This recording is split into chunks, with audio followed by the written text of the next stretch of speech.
Hi everyone, hope you are doing well.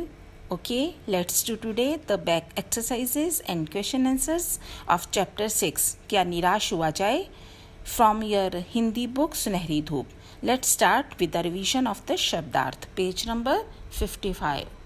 पहला शब्द है तस्करी मीन्स चोरी. सीमा पर अवैध रूप से माल मंगाने एवं भेजने का व्यापार मीन्स स्मगलिंग. दकियानुसी पुरातन पंथी ऑर्थोडॉक्स. आरोप प्रत्यारोप एक दूसरे पर दोष लगाना. इल्ज़ाम और फिर इल्ज़ाम के जवाब में इल्ज़ाम लगाना मीन्स ब्लेमिंग वन अनदर. पर्दाफाश करना भेद खोलना. To expose. गहवर गुफा या गहरा. गुफा मीन्स केव, गहरा मीन्स डीप. दोषोद्घाटन मीन्स कमियों को सबके सामने प्रकट करना मीन्स टू एक्सपोज शॉर्टकमिंग्स. मनीषियों विद्वानों या महान विचारकों यू कैन से वाइज और स्कॉलर्स. उजागर करना प्रकाश में लाना इल्यूमिनेट. माहौल वातावरण एनवायरमेंट. श्रमजीवी मेहनत मजदूरी करने वाले वेज अर्नर. शक्तिशाली ताकतवर पावरफुल. फरेब धोखाधड़ी करना टू चीट. अवांछित अनचाही अनवांटेड. भीरू डरपोक टिमिड और कॉवर्ड. वंचना धोखा देना ठगी करना धूर्तता मीन्स टू चीट. त्रुटियों गलतियों फॉल्ट्स. कातर मुद्रा सहमा हुआ रूप टिमिड पॉस्चर. विधि निषेध करने ना करने के नियम means rules for dos and don'ts. नतीजा परिणाम रिजल्ट. परीक्षित कसौटी पर आजमाए हुए मीन्स टेस्टेड.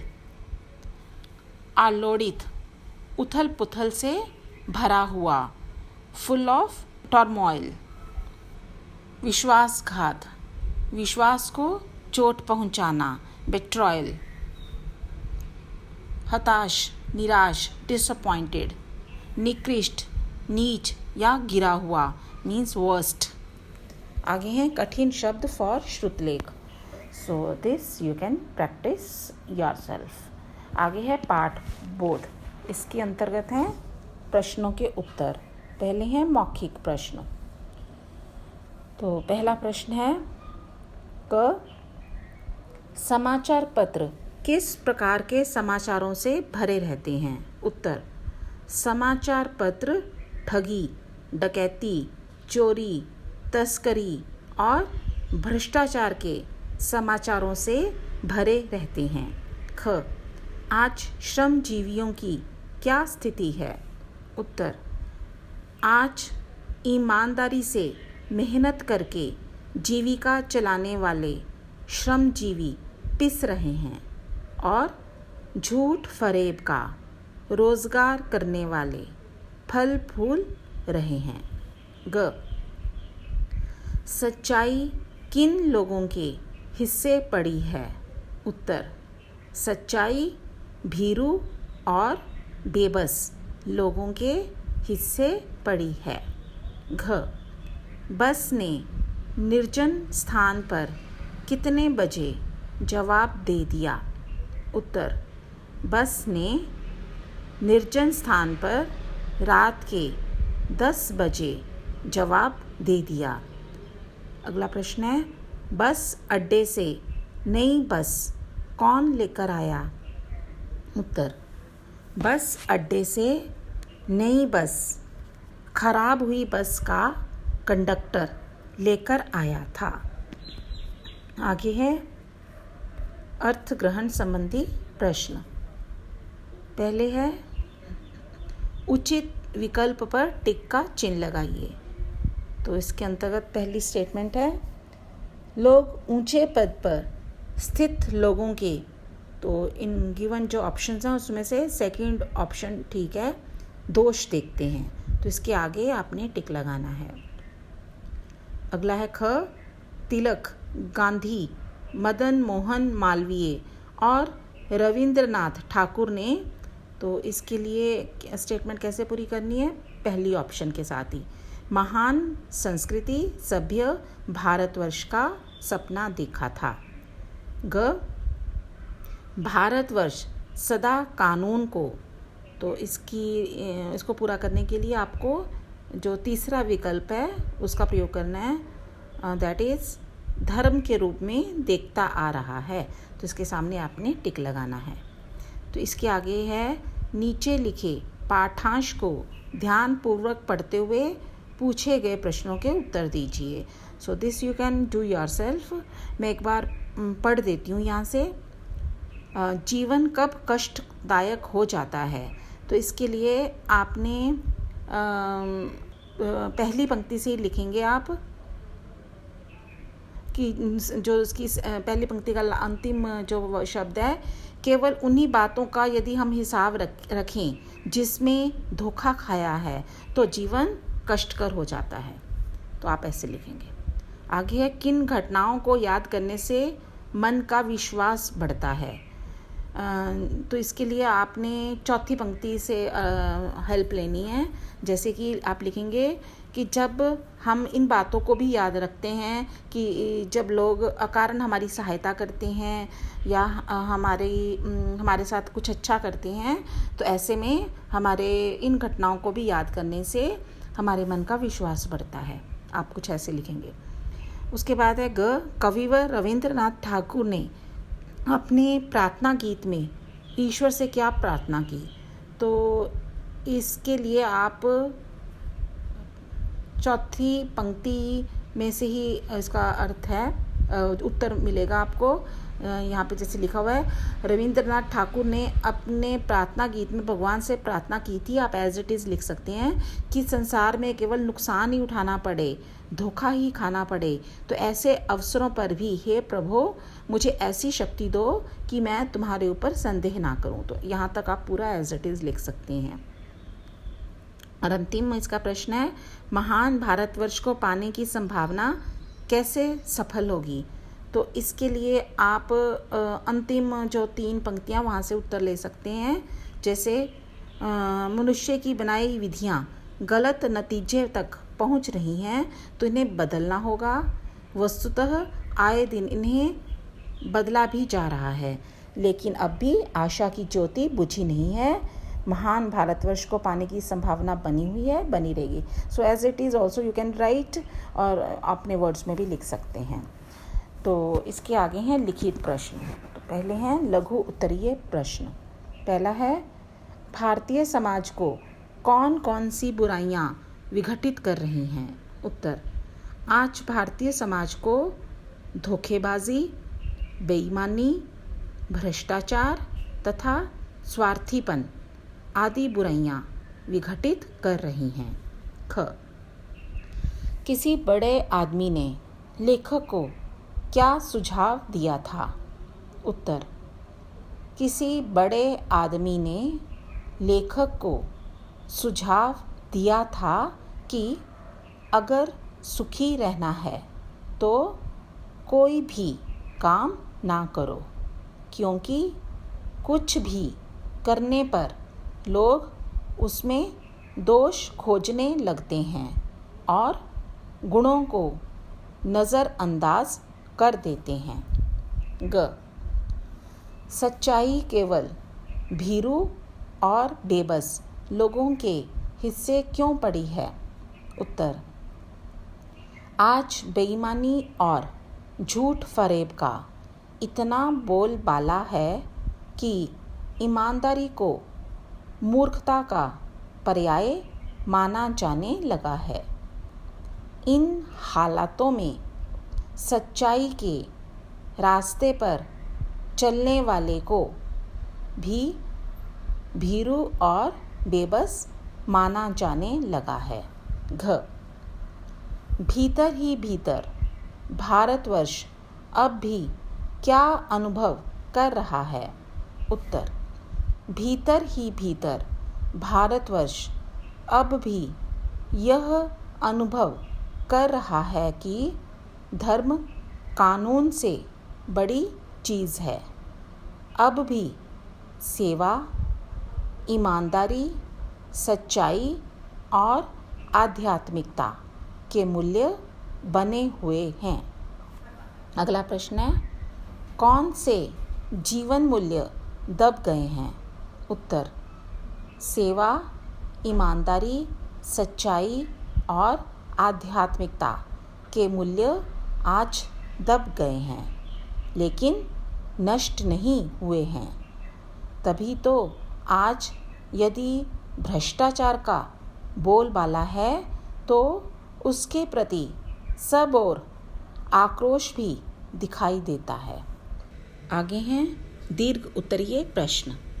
क, आदर्शों की मिलन भूमि कहने से लेखक का क्या तात्पर्य है? उत्तर, इन शब्दों द्वारा लेखक यह कहना चाहते हैं कि सदियों से भारतवर्ष की इस धरती पर आर्य और द्रविड़, हिंदू और मुसलमान, यूरोपीय और भारतीय लोग मिलजुल कर रहते आए हैं और सबने एक दूसरे की संस्कृति व आदर्शों को सम्मान दिया है। पर आज भारत में यह आपसी प्रेम व सद्भाव लुप्त सा होता प्रतीत होता है। ख, लेखक ने निकृष्ट आचरण किसे कहा है? उसे सुधारने का क्या उपाय है? उत्तर, लेखक के अनुसार लोभ, मोह, काम, क्रोध आदि विकार मनुष्य में स्वाभाविक रूप से विद्यमान रहते हैं, पर उन्हें प्रधान शक्ति मान लेना और मन तथा बुद्धि को उन्हीं के इशारे पर छोड़ देना बहुत निकृष्ट आचरण है। इन विकारों को संयम के बंधन से बांधकर रखने से हम अपने इस निकृष्ट आचरण को सुधार सकते हैं। ग, बुराई की अपेक्षा अच्छाई में रस लेना अधिक उचित है। क्यों? उत्तर, लेखक के अनुसार लोग दूसरों की बुराइयों को तो बहुत रस लेकर उद्घाटित करते हैं, पर उनकी अच्छाइयों को नज़रअंदाज कर देते हैं। बुराइयों को उजागर करना बुरी बात नहीं है, पर जब हम दूसरों की अच्छाइयों को भी उजागर करने में कोई रस नहीं लेते तो यह उचित नहीं है, क्योंकि अच्छाई को भी उजागर करने से लोक चित्त में अच्छाई के प्रति अच्छी भावना जगती है। घ, टिकट बाबू के चेहरे पर विचित्र संतोष की गरिमा छा गई। तो इसके आगे दो प्रश्न हैं। यह कथन किस संदर्भ में कहा गया है? दूसरा प्रश्न है, इस घटना से लेखक को किस चीज़ पर विश्वास हो गया? तो पहले प्रश्न का उत्तर है, एक बार लेखक ने रेलवे स्टेशन पर टिकट लेते हुए गलती से 10 की बजाय 100 का नोट दे दिया और जल्दी जल्दी गाड़ी में आकर बैठ गए। थोड़ी देर में टिकट बाबू उन दिनों के सेकंड क्लास के डिब्बे में हर आदमी का चेहरा पहचानता हुआ उपस्थित हुआ। उसने लेखक को पहचान लिया और उनके 90 रुपए उनके हाथ पर रख दिए। ऐसा करते समय उसके चेहरे पर विचित्र संतोष की गरिमा थी। अब दूसरे प्रश्न का उत्तर है, इस घटना से लेखक को विश्वास हो गया कि दुनिया में सच्चाई और ईमानदारी अभी भी बाकी है।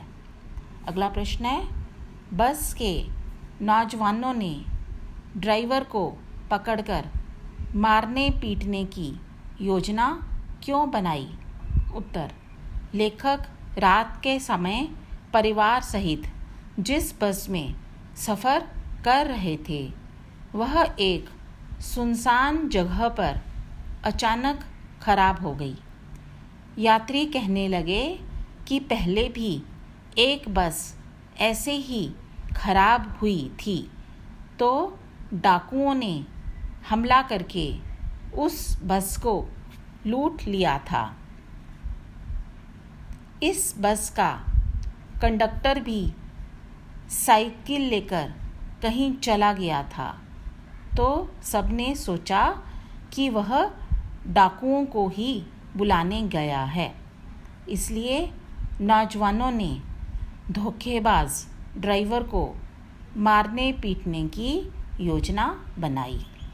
अब अंतिम प्रश्न है, महान भारतवर्ष को पाने की संभावना बनी हुई है, बनी रहेगी। लेखक के इस कथन का अभिप्राय स्पष्ट कीजिए। उत्तर, लेखक इस कथन के माध्यम से यह कहना चाहते हैं कि देश दुनिया में बहुत कुछ गलत होता देखकर निराश होने की आवश्यकता नहीं है। यदि सब तरफ गलत हो रहा है तो बहुत कुछ अच्छा भी हो रहा है जिसे सामने नहीं लाया जाता। हाँ, कुछ विधियाँ गलत हो सकती हैं जिन्हें बदलने की ज़रूरत है। वस्तुतः उन्हें बदला भी जा रहा है। अतः आशा की ज्योति अभी बुझी नहीं है। महान भारत को पाने की संभावना बनी हुई है और बनी रहेगी। तो इसके आगे है व्याकरण बोध। तो इसके अंतर्गत पहला प्रश्न है प्रविशेषण। तो पढ़ते हैं यहाँ से, विशेषण की विशेषता बताने वाले शब्द प्रविशेषण कहलाते हैं। जैसे एक बहुत बड़े आदमी ने मुझसे कहा था। ऊपर लिखे वाक्य में प्रयुक्त बड़े शब्द विशेषण है जो आदमी शब्द की विशेषता बता रहा है, तथा यहाँ बहुत शब्द प्रविशेषण है जो विशेषण शब्द बड़े की विशेषता बता रहा है। तो आपने विशेषण लोअर क्लासेस में पढ़ा ही है जिसको एडजेक्टिव कहते हैं। तो जो शब्द विशेषण की भी विशेषता बताएं उसे प्रविशेषण कहते हैं। जैसे हम कहें बहुत अच्छा बालक, तो अच्छा बालक यदि हम कहें तो अच्छा जो शब्द है वो विशेषण है जो बालक शब्द की विशेषता बता रहा है। जब हम कहें बहुत अच्छा तो बहुत शब्द अच्छा विशेषण की विशेषता बता रहा है, इसलिए बहुत जो हुआ वो प्रविशेषण है। तो आपने क्या करना है, नीचे लिखे वाक्यों में प्रविशेषण शब्दों को छांट कर लिखिए। तो इन जो गिवन सेंटेंसेस है इसमें प्रविशेषण को आपने छांट कर उसको अंडरलाइन करके सामने लिखना है। पहला वाक्य है, बच्चों का आचरण बहुत सुंदर है। तो यहाँ पर जो प्रविशेषण शब्द है वह है बहुत, तो इसको आप सामने लिखे देंगे खाली स्थान पर। ख, वह बड़ी कातर दृष्टि से मेरी ओर देख रहा था। तो इस वाक्य में बड़ी जो शब्द है प्रविशेषण है, जो कातर है वो विशेषण है। तो कातर की विशेषता क्या बताई जा रही, बड़ी कातर, तो बड़ी क्या हुआ, प्रविशेषण। ग, भारतवर्ष ने भौतिक वस्तुओं के संग्रह को बहुत अधिक महत्व नहीं दिया। तो अधिक महत्व, जो अधिक शब्द है वो विशेषण है जो महत्व की विशेषता बता रहा है। और बहुत क्या है, अधिक की विशेषता बता रहा है। अधिक जो है विशेषण, उस विशेषण की विशेषता बताता है, तो इसलिए बहुत जो है प्रविशेषण है। घ, बुराई में बहुत अधिक रस लेना उचित नहीं है। तो इसमें जो अगेन बहुत जो शब्द है प्रविशेषण है, उसको सामने लिख देंगे आप। और अंतिम वाक्य है, लोक चित्त में अच्छाई के लिए बहुत अच्छी भावना जगती है। तो यहाँ भी बहुत शब्द जो है प्रविशेषण है, तो उसको आप सामने लिख देंगे। दूसरा प्रश्न है कारक चिन्ह। तो कारक भी आपने लोअर क्लासेस में पढ़े हैं, और मैंने भी अपने इस चैनल में ग्रामर जो है पोर्शन उसमें इसको अपलोड किया हुआ है। इस कारक को, विषय को भी आप वहाँ से सीख सकते हैं। कारक संज्ञा या सर्वनाम के जिस रूप से उनका संबंध क्रिया तथा अन्य शब्दों के साथ जाना जाता है उसे कारक कहते हैं। इस संबंध को बताने के लिए जिन चिन्हों का प्रयोग किया जाता है उन्हें विभक्ति चिन्ह या परसर्ग कहते हैं। तो जैसे कि राम ने रावण को बाण से मारा, तो यहाँ पर राम जो है कर्ता है, रावण जो है कर्म कारक है, और बाण जो है वो करण कारक है, और मारा क्रिया है। तो क्रिया के साथ इन जो संज्ञा सर्वनाम का जो संबंध है वो कौन बता रहा है, ये कारक चिन्ह ने को से। तो ने को, राम ने रावण को, तो ने को और से जो है ये विभक्ति चिन्ह कहलाते हैं। तो जो कारक का रोल क्या है, ये संज्ञा या सर्वनाम शब्दों का संबंध क्रिया के साथ बताते हैं कि कौन करने वाला है क्रिया, कौन किस पर क्रिया का फल पड़ रहा है आदि।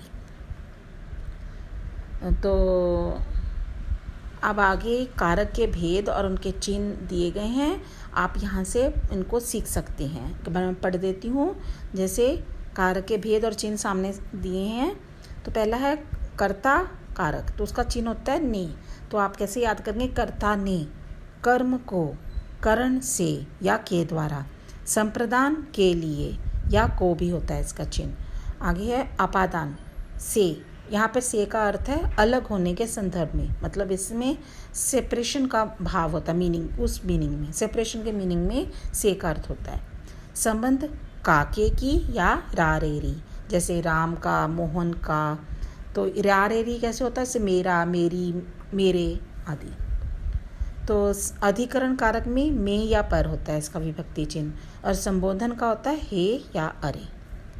तो अब आपने क्या करना है, निम्नलिखित वाक्यों में कारक चिन्हों को रेखांकित करते हुए संबंधित कारक का नाम लिखिए। तो आपने इन वाक्यों में कारक को अंडरलाइन करते हुए उस कारक का नाम लिखना है। तो पहला वाक्य है, दोषों का पर्दाफाश करना बुरी बात नहीं है। तो इस वाक्य में जो का है, दोषों का, तो का क्या है, संबंध कारक। अगला है, मैं रेलवे स्टेशन पर टिकट खरीदने गया। तो इसमें रेलवे स्टेशन पर, तो पर जो है अधिकरण कारक है। ग, मैं बस से यात्रा कर रहा था, बस से, तो से क्या है, करण कारक।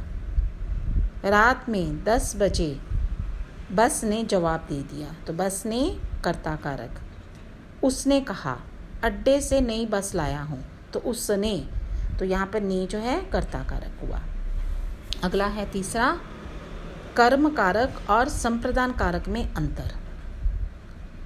इन दोनों कारकों के लिए को परसर्ग का प्रयोग किया जाता है। वैसे तो को जो है कर्म कारक का ही चिन्ह है, पर कई बार संप्रदान कारक के लिए भी को का प्रयोग किया जाता है। संप्रदान का अदरवाइज जो चिन्ह है वो के लिए है, पर यहाँ पर कई बार हम को का भी प्रयोग करते हैं, पर उसका अर्थ को का जो संप्रदान के लिए जब हम को का प्रयोग करते हैं उसका अर्थ उसी में होता है, जैसे जब किसी के लिए कुछ किया जाए या दिया जाए। तो हम यहाँ से पढ़ते हैं, इन दोनों कारकों के लिए को परसर्ग का प्रयोग किया जाता है। वाक्य रचना में अर्थ की दृष्टि से अंतर होने के कारण दोनों कारकों में अंतर दिखाई देता है। क, वाक्य में क्रिया का फल कर्म पर पड़ता है तो कर्म कारक होता है। जैसे राम सेब खाता है, इस वाक्य में खाता है क्रिया का फल कर्म सेब पर पड़ रहा है, इसलिए यह कर्म कारक का उदाहरण है। जिस वाक्य में किसी को कुछ दिया जाए या किसी के लिए कुछ किया जाए तो वह संप्रदान कारक होता है। जैसे राम को फल दो, यहाँ पे जो को चिन्ह है वो उसके राम को कुछ दे, किसी के लिए कुछ करने या किसी को कुछ देने के अर्थ में आया है, इसलिए यहाँ पर को जो है संप्रदान कारक हुआ। ख को कर्म कारक का प्रयोग बुलाना, जगाना, सुलाना, दिखाना, मारना आदि क्रियाओं के साथ किया जाता है। तो आप यहाँ से और हेल्प भी ले सकते हैं कि को जो कर्म कारक है का चिन्ह जो को है उसका और कहाँ कहाँ प्रयोग किया जाता है। तो ये जो यहाँ पे वर्ड लिस्ट दी है वहाँ से आप इसको आप याद कर रख सकते हैं। को संप्रदान कारक का प्रयोग, अब जब संप्रदान के लिए को का प्रयोग किया जाता है तो किन किन अर्थों में, जब जैसे कि नमस्कार, प्रणाम, धन्यवाद, बधाई, धिक्कार आदि के साथ किया जाता है। तो जब इन शब्दों के साथ को का प्रयोग किया जाए तो आप मानेंगे कि यहाँ पर संप्रदान कारक है। अगला है ग, क्या प्रश्न का उत्तर कर्म कारक में मिलता है जबकि किसके लिए प्रश्न का उत्तर संप्रदान कारक में मिलता है। तो ये सब जो यहाँ पे स्टेटमेंट्स दिए हैं ये आपको थोड़ा स्पष्ट कर देंगी कि कहाँ पर कर्म कारक है और कहाँ पे संप्रदान कारक है। अब आपने करना क्या है, निम्नलिखित वाक्यों में कर्म कारक या संप्रदान कारक पहचान कर लिखिए। तो पहला वाक्य है, गांधी जी ने देश को आज़ादी दिलवाई, तो यहाँ पर देश को, यह है कर्म कारक। राम ने मोहन को पत्र लिखा था, तो मोहन को कर्म कारक। दूसरों को पीड़ा पहुंचाना पाप है, तो दूसरों को, यह है कर्म कारक। गुरु को नमस्कार है, तो यहाँ पर संप्रदान कारक। और अंतिम वाक्य है, लोगों ने ड्राइवर को पकड़ लिया, तो यहाँ पर ड्राइवर को कर्म कारक। So that's it. Next time we shall do the next chapter. Keep watching. Goodbye for now.